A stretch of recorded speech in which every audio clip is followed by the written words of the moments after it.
Hello everyone, কেমন আছো তোমরা সবাই? আশা করছি তোমরা সকলে খুব ভালো আছো। আমিও তোমাদের ভালোবাসায় অনেক অনেক ভালো আছি। আমার নতুন একটি ব্লগে তোমাদের সকলকে জানাই অনেক অনেক স্বাগত। এখন বাজে সকাল 6:45 আর আমি এসেছি ছাদে। আর আমার এই অবস্থা দেখে প্লিজ কেউ ভাবিয়ে যেও না। শীত পড়ে গেছে তো, আর এখনও শীতের জিনিসপত্র আর কি বের করা হয়নি। তো ঘুম থেকে উঠেই আমার প্রচণ্ড শীত লাগছিল, ঠান্ডা করছিল, সেই কারণে আমি হাতের কাছে গামছাটা পেয়েছি আর গামছাটা জড়িয়ে চলে এসছি। আবার 5 মিনিট হয়ে গেল আমি ছাদে। এখান থেকে হালকা একটু রোদ্দুর আসছে। আর যখন আমি প্রথম এসেছিলাম মানে 5 মিনিট আগেও একদম কুয়াশা ছিল। শীত পড়ে গেছে, এই কুয়াশা এখন প্রতিদিন দেখা যাবে। তো যাই হোক, ভিডিওটা আমি এখন অন করলাম। বেশ ভালোই লাগছে এই ঠান্ডা ওয়েদারে, একদম হালকা হালকা রোদ এসে পড়ছে গায়ে। তো এখন আমি এই যে আমার ছাদ বাগানের গাছগুলোতে আমি জল দেব। পাখিগুলো কিক করে ডাকছে, এত ভালো লাগছে কি বলবো তোমাদের।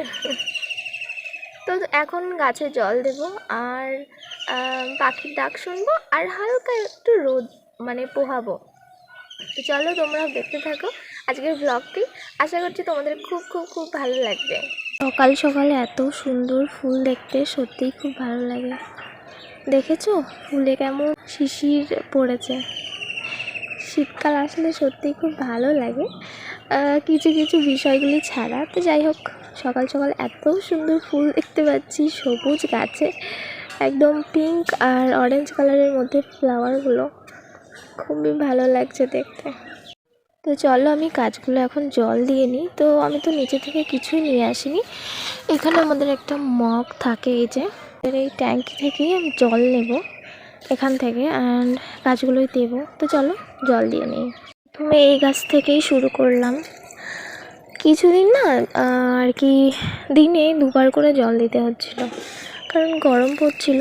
আর এখন যেহেতু হালকা একটু শীতকাল পড়ে গেছে, এখন অল্প করে জল সকালবেলা নয় তো সন্ধ্যাবেলা দিলেই হয়ে যাচ্ছে। তো আমি কালকে জল দিয়েছি আর আজকে 1 মগ জল 2টো গাছে দিলাম, আর দেব না, এটাতেই হয়ে যাবে। এখন যেহেতু ওয়েদারটা একটু ঠান্ডা আছে, বাট তবুও জল তো লাগবেই, তাই না? তো হয়ে গেছে গাছে জল দেওয়া। এখন আমি আবার বসে পড়েছি, 5 মিনিট এখানে বসবো। আর আমি এখান থেকে শুনতে পাচ্ছি যে আমার স্টুডেন্টরা পড়তে এসছে, যদিও আজকে ওদের পড়ার দিন নয়, বাট আমি এক্সট্রা ক্লাস করাচ্ছি আজকে। যাই হোক চলো, আমি এখন এখানে 5 মিনিট বসবো, তারপর নিচে গিয়ে ব্রেকফাস্ট করবো অ্যান্ড স্টুডেন্টদের পড়াবো। তারপর আজকে এক জায়গায় যাওয়ার আছে মামুদপুরে, সেখানে আমার একটু কাজ আছে। তো চলো সেখানে যখন যাব তখন তোমাদের সাথে আবার দেখা হচ্ছে। 2000 years later. তো আমি হয়ে গেছি ফুল রেডি, এখন বাজে সকাল 9:30। আর অলরেডি আমি প্রচুর লেট করেছি, যে কারণে আমি অটোটা মিস করেছি। আর একটা অটোর পর আরেকটা অটো আসতে 1 ঘন্টা টাইম নেয়, তো যে কারণে আমার এত টাইম নেই ওয়েট করার, তাই আমি আমার সাইকেল নিয়ে বেরিয়ে পড়েছি। তো সাইকেলে করেই যাব মামুদপুর। তো তোমরা ব্লগটা দেখতে থাকো, চলো বেশি আর লেট করা যাবে না, মামুদপুর যাওয়া যাক। তো বেসিক্যালি আমি যাব প্রকাশ দাদার দোকানে। হ্যাঁ, তোমরা অনেকেই এর আগে প্রকাশ দাদাকে দেখেছো আমার ভিডিওতে। তো যাই হোক, সেই দাদার দোকানে যাওয়ার কিন্তু একটাই কারণ, সেটা হলো যে এখন আমাদের কাস্ট সার্টিফিকেটটা রিভ্যালিডেশন করতে হচ্ছে, যেটা আমি এখনো পর্যন্ত করিনি। সেই কারণে আজকে আমি যাচ্ছি কাস্ট সার্টিফিকেটের রিভ্যালিডেশনের ফর্ম ফিল আপ করতে। আমাদের গ্রাম কিন্তু অসম্ভব সুন্দর, দেখো মাঝখান দিয়ে সরু রাস্তার 2 পাশে মাঠ আর মাঠ। আর এদিকে দেখো অনেকগুলি বক এক জায়গায় দাঁড়িয়ে রয়েছে, কি সুন্দর লাগছে এই দৃশ্যটা। আমি উপভোগ করতে করতে যাচ্ছি।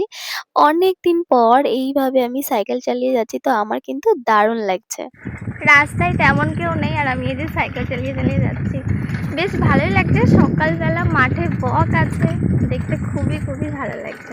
এমন একটা সময় ছিল যে এই রাস্তা দিয়ে মানে দিনে 2বার তো যেতামই, সপ্তাহে প্রতিদিন, এরকম একটা দিন গেছে। বাট দেখো বহু মাস পরে আমি আজকে আবার যাচ্ছি, খুবই ভালো লাগছে।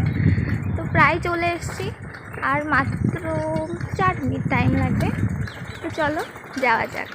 মামুদপুরের রাস্তায় উঠে পড়েছি, আর এটা হলো হাই রোড। এখানে প্রচুর গাড়ি ঘোড়া থাকে, বাট এখন সকাল বলে একটু কম।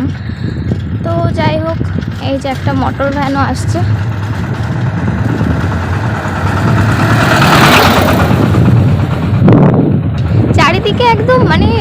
বলবো, গাছপালা চারিদিকে হয়ে গেছে, অনেক বেশি ঝোড় হয়ে গেছে, গাছে আগাছা ভরে গেছে। তো যাই হোক, আর 1 মিনিট টাইম লাগবে।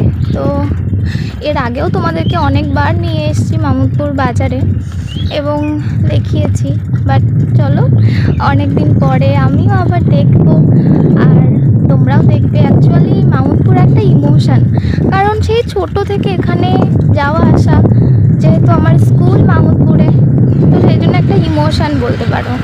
গাড়ির পর গাড়ি এসেই যাচ্ছে, বাইক, গাড়ি, তো মানে এতটাই ভালো লাগে এই মামুদপুরটা, আর এত স্মৃতি এখানে আছে জাস্ট বলার কথা নয়। তো সেই জন্যে যখনই মামুদপুর আসার সুযোগ মেলে তখনই মনটা যেন আলাদা একটা খুশি হয়ে যায় যে হ্যাঁ, আবার মামুদপুর যেতে পারবো। যাই হোক, চলো, আর 1 মিনিট লাগবে, তো তোমরা দেখতে থাকো ভিডিওটা। আমি চলে এসেছি প্রকাশ দাদার দোকানে, আর এখানে এসেই বসে পড়েছি। আর দাদার দোকানে প্রচুর ভিড়, যে কারণে আমাকে দাদা বললো একটু বসে বসে ওয়েট করতে। তো যাই হোক, আমি এখন ওয়েট করছি, আর দেখতেই পাচ্ছ দাদা কতটা ব্যস্ত। অ্যাকচুয়ালি দাদার দোকানের পাশেই কিন্তু স্কুল, আর স্কুল স্টুডেন্টরাই এখন ভিড় জমিয়েছে, কারণ স্টুডেন্টদের আজকে প্রজেক্ট দেখবে।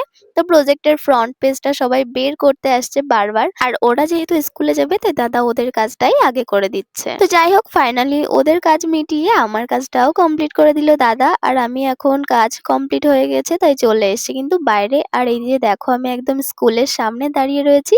হ্যাঁ, এটাই কিন্তু আমার স্কুল। একসময় আমি এই স্কুলে পড়তাম, আর ওই যে মাঠে দেখতে পাচ্ছি স্যাররা দাঁড়িয়ে রয়েছে। বহুদিন পর স্কুল দর্শন করেও বেশ ভালো লাগলো। তো যাই হোক, এই পাশে আবার দেখতে পেলাম একটা কাকু দাঁড়িয়ে রয়েছে অনেক রকমের ফল নিয়ে, কদবেল, পেয়ারা সবকিছু নিয়ে। তো আমি ভাবলাম যে অনেকদিন পেয়ারা মাখা খাওয়া হয়নি, তাই আমি পেয়ারা মাখাই নিয়ে নিলাম।